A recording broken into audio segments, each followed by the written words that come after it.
I got the whole fucking thing on video, bitch. 1 week in, and day 7 of This Much Is True. And you know what? Despite my assurances, I very nearly dropped out of tonight because it's been a kind of a busy day. And I said, sure, what am I really going to talk about? And I also said, sure, I know the viewership on this YouTube thing that I'm using here. I say thing because I have intentions of going to podcast route as well, traditionally. I'd say there's a smattering, a trickle of viewers, if any. If they are there, they're being very silent because you're not making contact with me, are you? Despite my promise of allowing you my ding-a-ling, if you were the first to show up at the following email address, take it down. Yeah, have you got a pen? Great, write it down. It's a good one. This much is true at protonmail.com. Jumping in with 2 feet, I had a very busy day today and a big long walk as well. And I had a business meeting out in the lovely harbour of Dunleary in one of the very exclusive yacht clubs, if you don't mind. And absolute gentleman I met with as well. Total radio gentleman. A director of about 3 different radio stations. And then my good friend Steve, who also had other reasons to attend the meeting, he drove me home in a big van. He had a big van with him today. And so I hope your day has been going well, and maybe you're doing a quick kind of a resume that you're kind of 1 week into the year, the new year, and you're saying, oh, where's my resolutions gone? Well, a little bit of advice. I think it's more important to have progress. Yeah, just progress than resolutions. You know, if progress has an aliveness about it, does it not? Yeah. So today's topics are the following.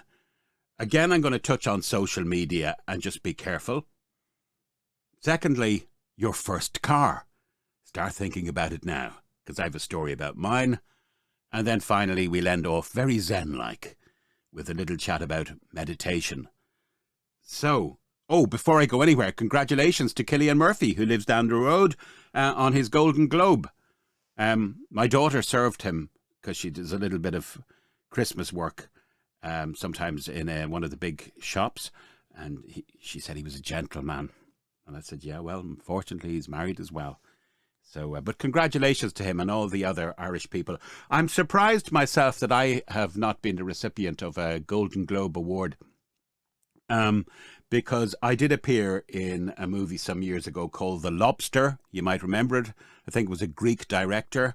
The Lobster, it starred Colin Farrell, but it also starred me because I appeared on the street scene as the fuzzy blob in the top right-hand corner. I'm surprised nobody spotted my talent. Oh, yes. Yes, I was an extra for a while. In relation to Colin Farrell, I can also say he was a total gentleman. Not that he spent much time with me, but I saw him and I saw how he reacted around people, and he was sound, as we say in Ireland. So social media, what has me on my high horse about that again? Well, I won't name the platform, but I was, the kind of scrolly thing. And this guy pops up, and he's an English guy. And he looked very upset in himself and sad in himself. And he started, and please, despite the way I sound, I am not making light of this because it's a very serious matter. So he seemed to be in a funk somewhat, but let's use the D word. I think he was extremely depressed and getting desperate because, and I understand, I've been there in my time. He was lonely. So the marriage had broken up quite some years ago, I think. I'm not sure if he had any grown-up children or not. I mean, this guy definitely in his late 50s, early 60s. And he did have a kind of a job, but he seemed to be on his lonesome totally. And he was relating this to camera in a very genuine way and kind of distressing for anybody looking at it, including myself, because you wanted to give the guy a hug and say there, it'll be fine. So he threw himself, if you like, on the mercy of social media, which can be a very double-edged sword. I thought it was a very brave thing to do, but also perhaps, well, you can help on this if you want, but maybe it obviously came from a place of desperation, but it possibly also was a kind of naive thing to do. I suppose the pride had gone out the window insofar as he didn't care anymore. So he was reaching out and he was saying, this is my situation and I'm desperate. He did allude to perhaps finding...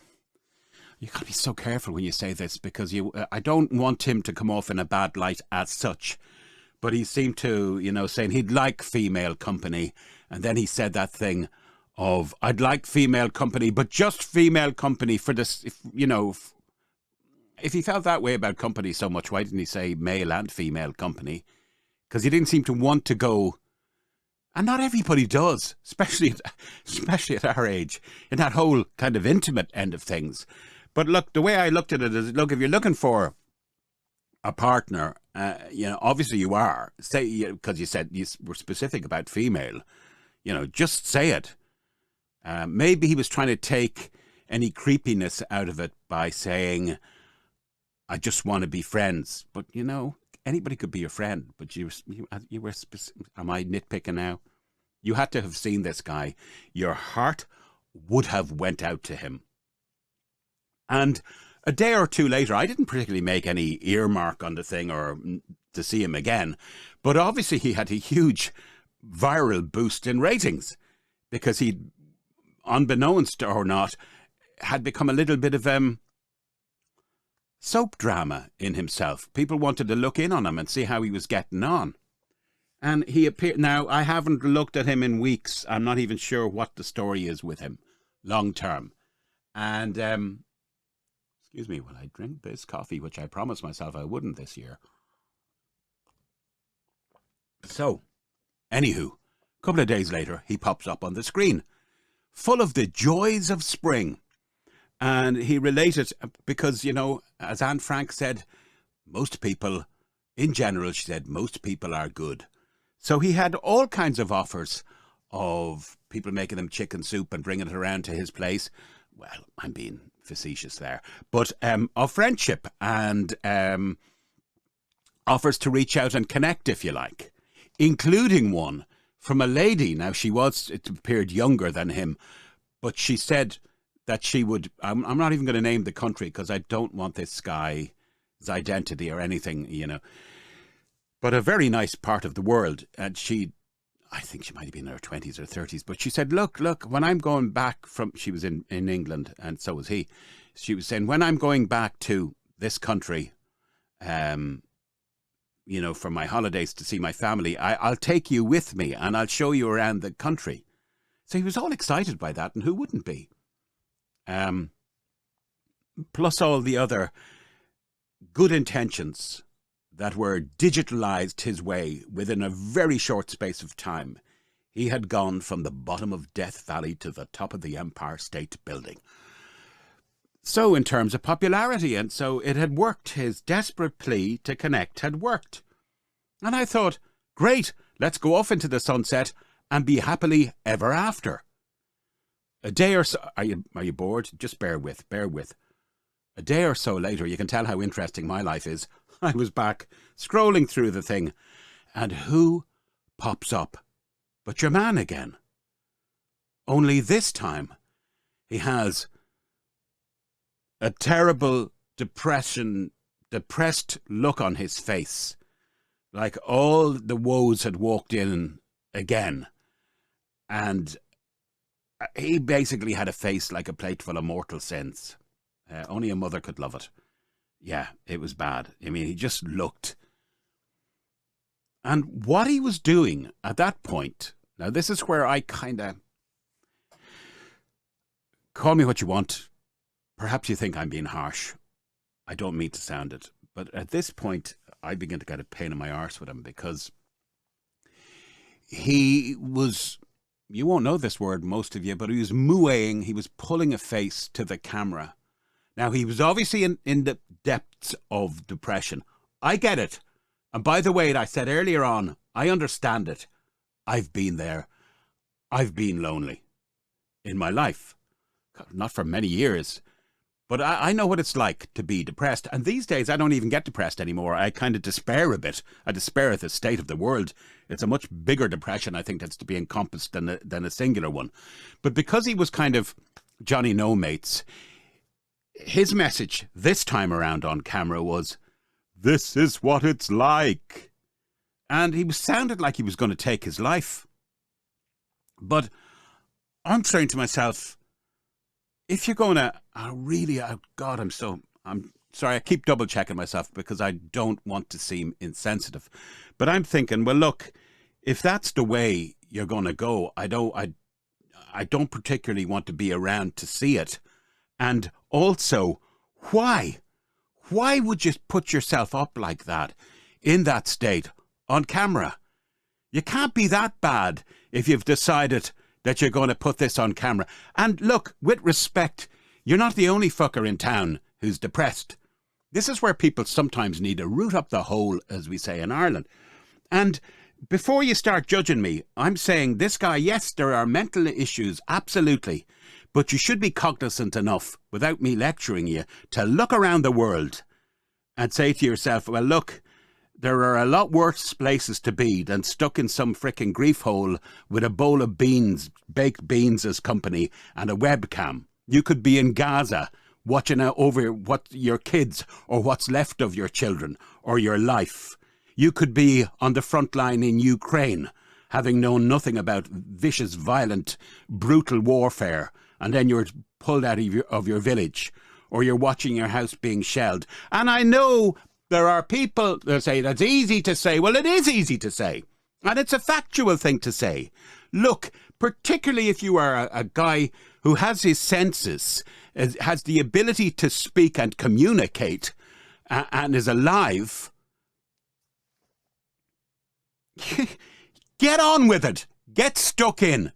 Because where I thought he was coming from this time around was really, I don't need to see the wounds in the hands. I get it. But a lot of people have already reached out to you. Would you not be working on that network rather than arriving 48 hours later with the woes of, oh God, I'm sounding so bad here, but the troubles of the world on your shoulder, that you want to come along and look at the camera dolefully and say how miserable you are. This is what it looks like. Now, to be fair, again, I'm doubling down here, because he was talking about, I think, perhaps taking his life. I don't believe he did. I don't believe he did.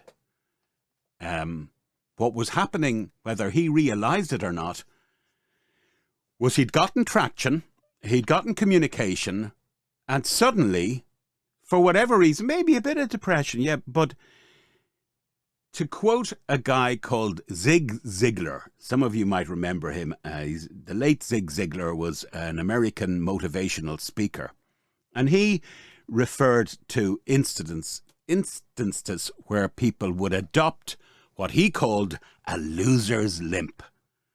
Example time, he was talking about a baseball match where this guy had failed to intercept the ball, or I don't know what the terminology is. I couldn't give a monkey's about that stuff. But anyway, he'd lost a point or whatever on one too often a basis. So he would kind of, like you see some of the footballers these days, they start limping around. Oh, Jesus, me leg, is that me, So what I'm saying is, this, whether he realised it or not, was becoming his shtick. I'm the depressed guy that shows up and tells everybody how depressed I am. And then when they reach out, including one lovely young lady who offered to take me away to the other side of the world, and that was amongst many offers. Now, maybe some of you have seen this man, and you can put me right. But this business of feel sorry for me. Number one, I do feel sorry for you. Number two, most people feel sorry for you. But number three, people will feel sorry for you to an extent. But when you begin to be a martyr to the cause, and by the way, number four, there's quite a few people that are quite happy to see you and miserable, and perhaps even take the next step. That's how fucking violent the world is these days. That's how insensitive it is. People are insensitive. Personally, I've gone on the likes of Twitter or X occasionally, and I caught myself doing this recently. Because the film was, you'd see footage of robberies gone wrong, or thieves get owned, I think it was called, something like that. And you'd see some guy who'd come in to home invade, or usually shop invade, with a firearm, but the owner is already waiting for him or is a tough nut, and suddenly the thief gets shot right in front of you and is probably killed. Because I don't know what it is about the States, but they don't tend to shoot people in the legs, and they don't tend to shoot them once. They tend to empty the magazine into them. I'm not trying to put you off your dinner here. I'm just saying what I found recently when I'd seen one or two of these too often is I became very insensitized. I found myself going, yeah, you got yours, you deserved it. And that is plain wrong. But because you are being stimulated constantly every day by social media, etc., this guy is just another, as I said, soap opera to quite a few people. People are being filmed, murdered live and live streamed, and this guy turns up and this is how it feels like. I'm going to say no more, but I think I would be very wary about that and have a little bit more self-respect and dignity than to... It's fine if you went out and you put the plea out and people came to you, but within, 24, 48 hours to be back to square one and wanting everybody to see it, Christ, give me a fucking break. Really. Forgive my language, but this is not designed for children. Let's just move on to something light and airy. The motor car. The automobile. Yeah, do you remember your first one? Do you remember when you got the keys to it? Well, my parents knew that as a late teen, I was going places I probably shouldn't have been going. And God loved them. I remember them well. They were worried about me because I think I was taking a bicycle up. To a certain neck of the woods. And I came home one day. I used to walk home from work. This was my first job, proper job. And outside the door, they had a little Fiat 127. Remember those? Not far off a mini car, small little things. By the way, Fiat, what was it? They used to say it was fix it again, Tony, or something like that. But anyway, that's what it stood for. I actually found Fiats quite good because later on I had a station wagon, Mirafiori. I had a few more Fiats after that, Fiat Unos as a young salesman. But this thing was my first car. They'd got it for me, and they'd really, God love them, they'd got it for me because they were worried about where I was going and how I was getting there. And I think it cost them maybe 300 quid. It was well second, third hand. So I can see them there, and I was very grateful to them for it. So yeah, you see, I was able to drive because we used to have a thing called a temporary license. I don't know if we still do here. And I used to drive my dad's car when he'd let me. But they gave me my own little car, so it's your own wheels, isn't it? I think it was a brown colour, maybe. I didn't have it very long. So Steve, who I mention every so often, and myself, we'd sometimes visit an old Christian brother who'd been in our school.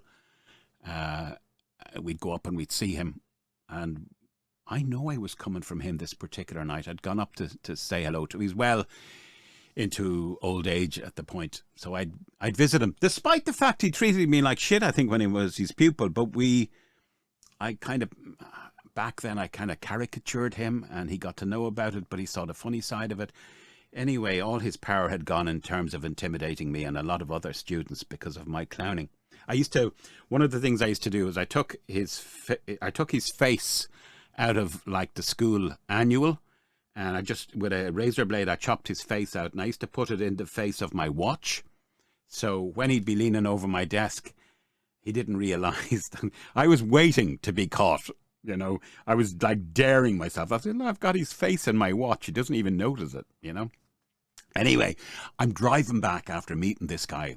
Actually, it's very sad because my old school was Coláiste, and that is the new version of it, in the same area. Parnell Square in Dublin was where some children were stabbed recently. I won't get into that, but any of our Irish listeners, Dublin listeners or viewers will know exactly what I'm talking about. Driving back, and I'm coming through an area which back then was Fitzwilliam Square, and it was kind of a red light area and a very businesslike during the day, but at night the streetwalkers would be out. I could be totally wrong. Well, I'm not about that, but I could be totally wrong about what transpired next, because as I was driving along, moseying in my Fiat 127, this guy shot out from the side of Fitzwilliam Square and he smashed into the side of my car. In retrospect, I often wonder, was that my fault? But I don't think so. I was on the main road, he was pulling out, so he hit it. The reason, he looked respectable, but a kind of baldy businessman. And the reason that my mind has turned to darker thoughts because of the area at night was was he seen, a little streetwalker or sex worker, whatever it's termed these days? Maybe. But more so, he shot himself, basically, because he said, oh, my insurance is just out. It's only out today. Now, whether it was or not, I don't know. That was his excuse, and he was sticking to it. My insurance, my insurance. So I was a couple of miles from where I lived, and I said to him, you'd better follow me to the barracks. And his face blanched visibly. And I lived in a military barracks because my father was an officer and I'm a colonel in the army. He didn't realise at the time. I said, you better follow me to the barracks. And I was shaken, But he's, oh, please, I'll sort it out. So he follows me right into Cathal barracks.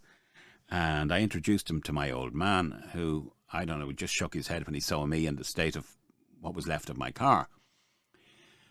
To cut a long story longer, that man came up with, I think it was £1,200 or punts, as it was back then, that night in cash. For whatever reason, he did not want this to go to the law, be it insurance or anything more. So that was that. I had probably 4 times the worth of my car in cash. So he legged it and was never seen from that day to this. Meanwhile, back on the ranch, the next week, I bought another car. I think I bought one very quickly. But the next week, my brother, is the word bequeathed, because he'd been given a company car in his job. And suddenly he said, Mark, you can have this one as well. So I had 2 cars. And I know there was a third one. I can't remember how it came into the equation. Maybe I got into sales at that point and had a company car then. But my car's in order very quickly. I'm not going to do them all because I've added them up recently. There's been 14 or 20 of them, including some really nice ones like BMWs and Mercedes and Saab 9000s and Volvo 740, which is a big tank. His girlfriend that I had at the time used to describe it. She was very snobby. She says, it's a tank. It's a tank. I go, there's not fucking many 24-year-olds driving a tank. But anyway, it had heated seats as well. I love the bum warmers. But I had a number of Fiat. But the first ones anyway were the Fiat 127, followed by a Datsun Coupe, which I think my dad had got. Maybe that was the other one that came in. And there was a similar one that my brother had. Anyway, I ended up with 3 cars, having had none. What's your car story? Can you just close your eyes now with me and remember being back behind the wheel? Oh, yeah. And at one point as well, it was the Mirafiori, I think, the station wagon. I had got tiger patterned seat covers. And one of the big bosses from Rank Xerox in the UK came over. And my car was parked outside the headquarters. And he just looked inside it and said, "Who's the pimp on the sales force?" I always remember that. About to finish up now. I'm going to talk to you about meditation. Don't be tittering in the cheap seats. I said meditation. I didn't say anything else. Mastication, or not even that one either. It's very important that you take some time out, headspace, some people describe it. And I do it now, oftentimes in the morning or late at night. I use a little relaxation technique. It's a real head to toe thing. It's in several kind of relaxation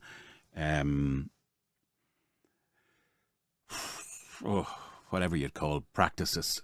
But you basically start shutting down. You concentrate on everything, you tense it up, then you release it and you go. So the one I use is by a guy called Jack Black, not the actor. Jack Black. Have any of his books here? I do, behind me. Anyway, Jack Black is a Scottish gentleman who got into he runs a company called Mind Store. And for the first time in years, he's actually back here on Wednesday. And I intend to go and see him along with my buddy.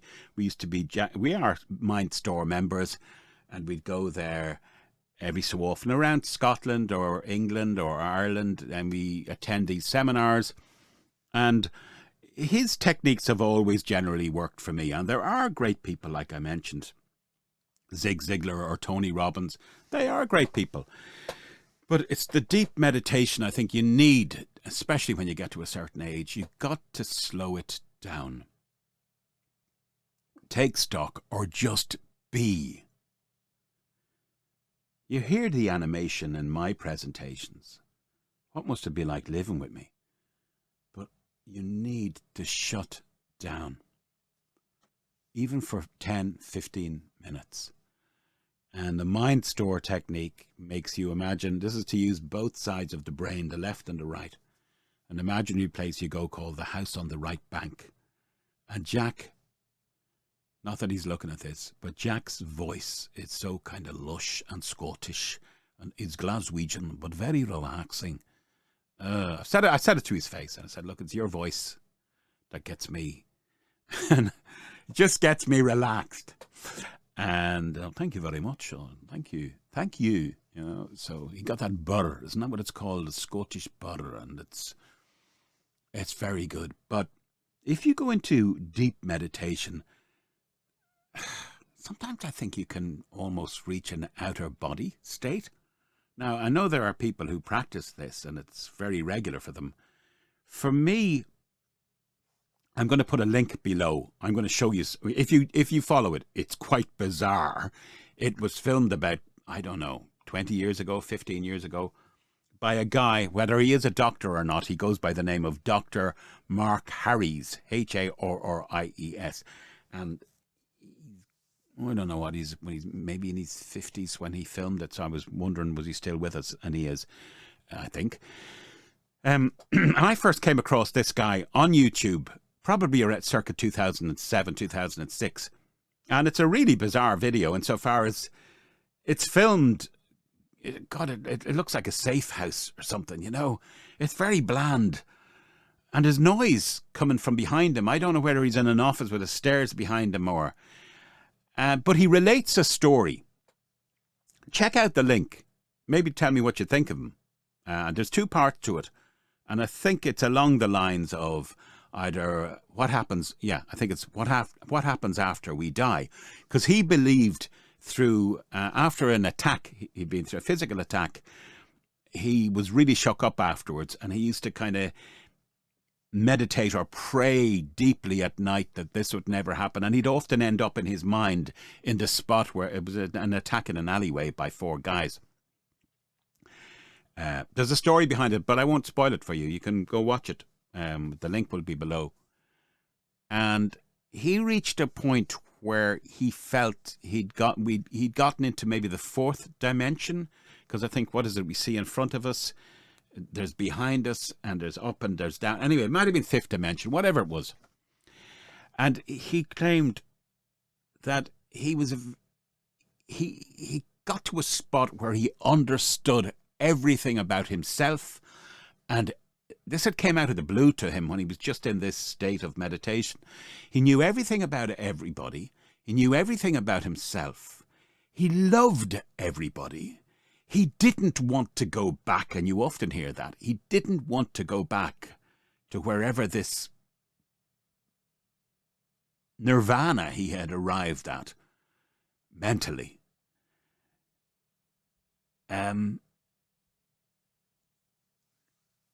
He felt a door had been opened, and he'd gone through it, and he didn't want to go back. He had a sense of euphoria and goodwill towards everybody, and it wasn't his time, the usual thing. He came back, but then he was ringing everybody at 4 a.m, telling them about this amazing experience. Now, if you're listening to me, don't give up on me, baby, in the words of the late David Soul, because he did say something that I found profound. I'm not going to tell you how it happened because you'd laugh. Maybe if you like what I do, I will tell you. Just let me know. This much is true at protonmail.com, and I'll tell you the full story. But as a teenager, I was hit by a car. It glanced me at speed, and I spun around, honest to God, like the opening scene of The Sound of Music. Yeah, do you remember Julie Andrews whipping around? But at top speed. And the noise I heard was like a... Don't laugh. It was like an electronic noise. Now, maybe it was... I know, don't laugh again. But maybe it was my brain whizzing within its liquid surround. But it was definitely electronic. I was knocked into somewhere else, and it wasn't pleasant. I didn't end up in hospital or anything. I recovered. As I said, I'll tell you the story if you want sometime. But definitely there was the feeling of electricity. And that's what he says here. He felt that static electricity connects everything. He reckons we are all connected. Now, he wouldn't be the first to have said this. He reckons there's a huge amount of...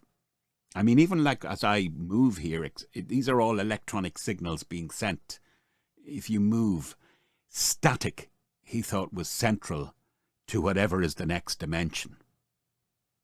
You're fed up. I know. I get it. I'd love to hear from you. As I said, I'm showing up for these 90 days.